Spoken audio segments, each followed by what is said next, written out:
morning, student. Myself, Patanishri Jahan from Paras English High School. Today, I will teach Standard 7 subject Social Science, chapter number 8.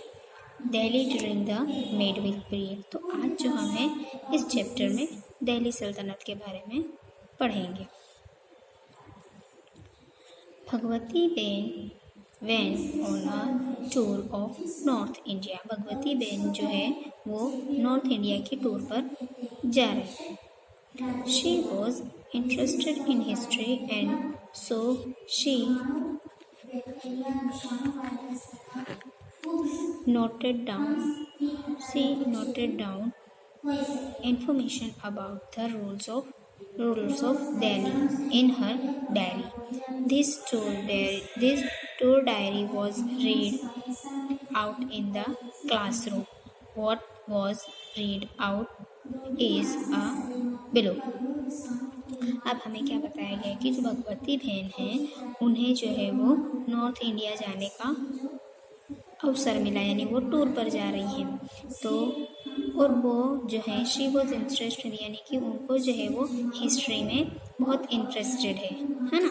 तो वो जो भी information उन्हें Delhi rulers के बारे में मिली वो अपनी डायरी में लिखती गई। और फिर जो टूर पर उन्होंने जो भी इंफॉर्मेशन हासिल की उसको अपनी डायरी में नोट किया और फिर जो नोट किया वो जो है अपनी क्लासरूम में उसे पढ़ी। तो जो पढ़ी वो चीज़ यहाँ लिखी हुई है। तो अब हम रीड करेंगे। स्लेव डायनेस्टी यानी गुलाम खानदान। डायनेस्टी का मतलब होता है खानदान। द दिल्ली सल्तनत was founded in the beginning of the 13th century,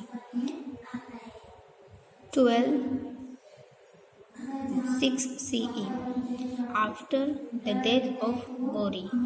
अब दिल्ली सल्तनत को जो है यानी कि दिल्ली सल्तनत जो है वो 13वीं शताब्दी में बनी, after the death of Gauri की डेथ के बाद।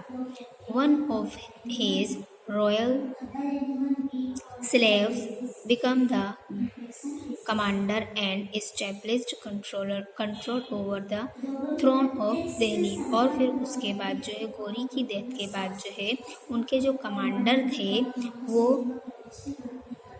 दिल्ली सल्तनत पर बैठे और उन्होंने जो है वो वहाँ की जो है कमांड यानी दिल्ली सल्तनत का जो है सल्तनत को कंट्रोल में किया और दिल्ली सल्तनत पर बैठे। Thus, the Salva dynasty started rule over Delhi। और वहीं से जो है वो स्लेव डायनेस्टी यानी गुलाम खानदान की शुरुआत हुई। Though he faced many difficulties in establishing his power in India। जब कोई भी यानी कि जब नया नया आपका शासन होता है तो आपको बहुत सारी मुश्किलों का सामना करना पड़ता है आपके ताकत के लिए। He managed to provide a stable administration। और ये सारी चीज़ को मैनेज करना, उन्हें बरोबर करना, तो ये यानी कि ये काबिल एडमिनिस्ट्रेशन का ही काम है। He had started the construction of a मीनार। और फिर उन्होंने जो है वो मीनार्स का काम शुरू करवाया, कंस्ट्रक्शन का काम शुरू करवाया। His son-in-law Iltutmish, who succeeded him, completed the construction। और उन्होंने जो है वो मीनार्स का काम शुरू करवाया और उसके बाद जो है उनके जो सन इन लॉ हैं वो इल्तुमिश, फिर उसके बाद यानी कि कुतुबुद्दीन ऐबक जो गौरी के कमांडर थे उनकी डेथ के बाद जो उनके सन इन लॉ थे इल्तुमिश, सुल्तान इल्तुमिश, तो उन्होंने जो है दिल्ली सल्तनत का जो राजकाज है वो संभाला। Who succeeded him completed the construction of the मीनार। और उन्होंने जो है वो कामयाब हुए और उनका जो यानी कि जो मीनार का काम है वो कंप्लीट हुआ। This minar, which came to be known as the famous Qutub Minar, और फिर उस मीनार को जो हम जानते हैं वो जो है वो फेमस हुआ कुतुब मीनार के नाम से। Is shown in the picture 8.1, और जो है उसकी जो पिक्चर है वो आपको 8.1 में दिखाई देगी। The architecture style in which Qutub Minar was constructed is mixture of both Hindu and Muslim style. This place was the capital during the Sultanate age. अब जो है हमें यहाँ बताया गया है कि जो स्लेव डायनेस्टी है तो वो मोहम्मद गौरी की डेथ के बाद उनका जो कमांडर था कुतुबुद्दीन ऐबक, यानी जो गुलाम था, तो गुलाम डायनेस्टी की शुरुआत हुई और फिर उसने जो है वो मीनार्स का काम करवाया, कंस्ट्रक्शन का काम करवाया। लेकिन उसकी डेथ के बाद जो है उसका जो सन इन लॉ था सुल्तान इल्तुमिश, उसने उसके उस बचे हुए काम को जो है वो कंप्लीट करवाया। यानी कि कंप्लीट होने के बाद जो है वो कुतुब मीनार के नाम से फेमस हुआ। तो ये आपको देखो ये पिक्चर दिखाई दे रही है ना, तो ये 8.1 में आप देख सकते हैं ये जो मीनार आपको दिख रहा है ये कुतुब मीनार है ना। और इसके अंदर जो है वो आर्किटेक्चरल स्टाइल कौन सी थी, हिंदुइज़्म और मुस्लिमिज़्म, यानी कि हिंदू और मुस्लिम दोनों स्टाइल को इसके अंदर मिक्स करके इसका कंस्ट्रक्शन का काम जो है वो कराया गया था। और जो दिल्ली सल्तनत यानी कि दिल्ली है उसे सल्तनत एज में कैपिटल बना दिया गया था। Let's come to the next paragraph. Iltutmish was also a slave in the beginning. सुल्तान इल्तुमिश जो थे वो खुद एक गुलाम थे। He conquered many terrorist territories in India and made them a part of a Delhi सल्तनत, और उनकी जो है उन्होंने बहुत सारी चीज़ें जो है वो यानी कि इंडिया के अंदर दिल्ली सल्तनत में फिर उन्होंने संभाला। So he is known as the founder of a slave dynasty, और उन्होंने जो है वो गुलाम खानदान की यानी उनको जो है वो गुलाम खानदान का फाउंडर भी कहा जाता है।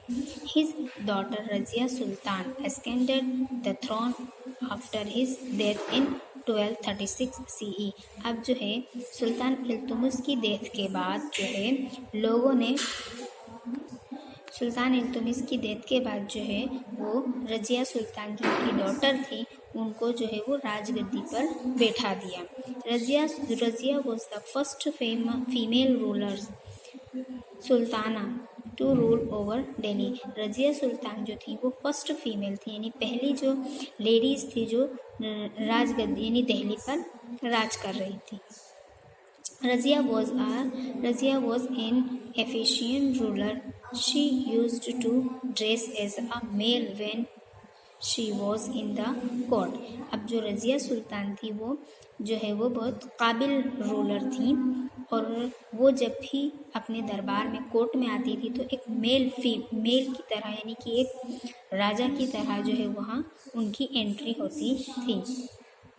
According to a historian of that time, Minhaj Siraj, अब जो है अकॉर्डिंग टू यानी कि मिन्हाज सिराज जो हिस्टोरियन थे, इतिहासकार थे, उनके हिसाब से उन्होंने लिखा है कि Razia was a more capable and efficient ruler than her brother. अब जो रजिया सुल्तान थी यानी मिन्हाज सिराज जो थे उस दौर के हिस्टोरियन यानी कि इतिहासकार थे, उनके हिसाब से उनके अकॉर्डिंग लिखा गया है कि रजिया सुल्तान जो थी वो बहुत कैपेबल थी और बहुत काबिल थी अपने भाइयों से ज़्यादा, यानी उनके अंदर जो है एक रानी बनने की जो सलाहियत थी वो रजिया सुल्तान में सारे गुण थे। However, being a woman, she was not accepted as a ruler. अब जो कुछ लोग हैं कुछ लोग जो थे वो रजिया सुल्तान को एक यानी कि एक राजा के तौर पर एक्सेप्ट नहीं करते थे। तो ये देखो आपको ये पिक्चर दिख रही होगी रजिया सुल्तान की, यानी कि रजिया सुल्तान जो थी वो अपने भाइयों से ज़्यादा हर एक चीज़ की सलाहियत रखती थीं और इसी वजह से जो है उनके फादर ने उन्हें राजगद्दी पर बिठाया था। लेकिन उनके राज के जो लोग हैं वो उन्हें एक्सेप्ट नहीं करते थे बिकॉज कि एक औरत हम पर राज करेगी इस तरह कहकर। Let's come to the next. अमीर उमराव disliked Razia as a ruler. अब अमीर उमराव जो थे वो रजिया सुल्तान को पसंद नहीं करते थे as a ruler. Razia's rule come to an end due to the interference of the अमीर्स। अब जो है रजिया सुल्तान की जो है उनका जो है ख़ात्मा हुआ अमीर्स की इंटरफेरेंस की वजह से, उनकी बगावत की वजह से जो है वो रजिया सुल्तान का जो है राजपाट ख़त्म हुआ। There was complete disorder in the सल्तनत फॉर 6 ईयर। और 6 साल तक यानी कि 6 साल के बाद उनका जो सल्तनत था, उनका जो राज्य था वो डिसऑर्डर रहा। आफ्टर हर डेथ, उनकी डेथ तक, यानी कि रजिया सुल्तान की डेथ के बाद जो है उनका जो राजपाट था वो बहुत यानी कि डिसऑर्डर हो गया, यानी कि किसी का यानी कि उनको कोई भी उनकी जो हुकूमत थी वो डिसऑर्डर थी। एट लास्ट द अमीर एंथ्रॉन्ड Naseeruddin the son of Iltutmish. अब उसके बाद आखिरकार जो है अमीर ने क्या किया कि जो इल्तुमिश का जो बेटा था नसीरुद्दीन, उसे जो है वो राजगद्दी पर बिठा दिया। He ruled for 21 years. और वो उन्होंने जो है 21 साल तक राज किया। आफ्टर हिज डेथ, उनकी डेथ के बाद Ghiyasuddin Balban ascended the throne of Delhi. उसके बाद जो है नसीरुद्दीन जो इल्तुमिश के बेटे थे, उनकी डेथ के बाद उन्होंने 21 साल तक राज किया। और फिर 21 साल के बाद जब उनकी डेथ हो गई तो उनकी डेथ के बाद गयासुद्दीन बलबान को राजगद्दी पर बैठाया गया। He was a strong ruler who brought an end to the disorder and established peaces. अब जो वो गयासुद्दीन बलबान थे वो एक स्ट्रॉन्ग रूलर थे, एक बहुत ताकतवर बादशाह थे और उन्होंने जो है उनके राज्य में जो भी अशांति फैली हुई थी उसको ख़त्म किया और हर जगह जो है शांति और एक रूल कायम किया, एक शांति कायम किया और एक अलग से रूल कायम किया। बलबान हैड बीन द वज़ीर of Naseeruddin for 20 years.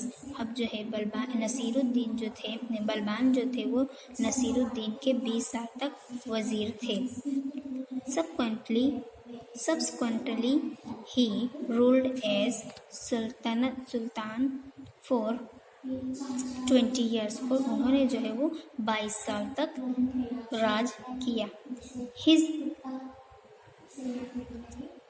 descendants were weak and the Khiljis dynasty established its rule over Delhi। और फिर जो है जब यानी कि 20 साल तक जो है नसीरुद्दीन उनके वज़ीर थे और फिर उसके बाद 22 साल तक जो है वो गयासुद्दीन ने यानी कि राज किया। और फिर धीरे धीरे करते करते उनकी जो ताकत थी वो कम होती गई, वीक होती गई और फिर तभी खिलजी डायनेस्टी जो है वो इस्टेब्लिश हो गई दिल्ली पर। अब जो है वो Khilji dynasty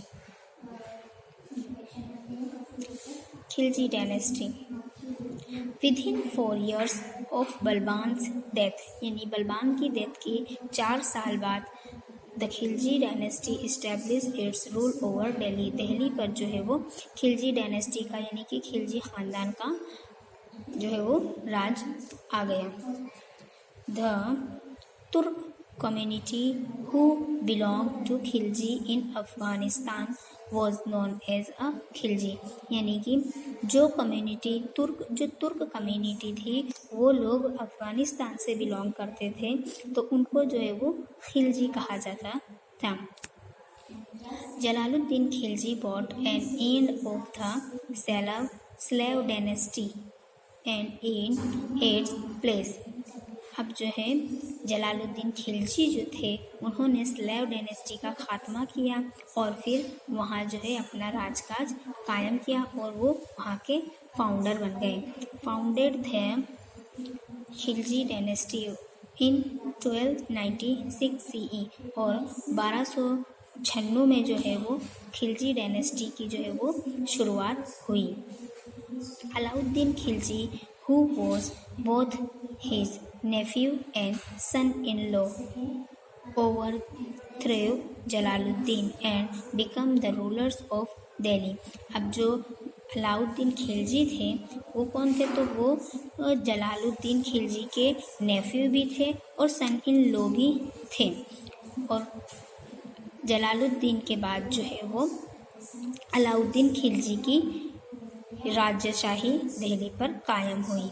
he was very ambition, वो जो है बहुत एम्बिशन थे। He controlled the interference of उलमास एंड उमरास इन अ स्टेट एडमिनिस्ट्रेशन।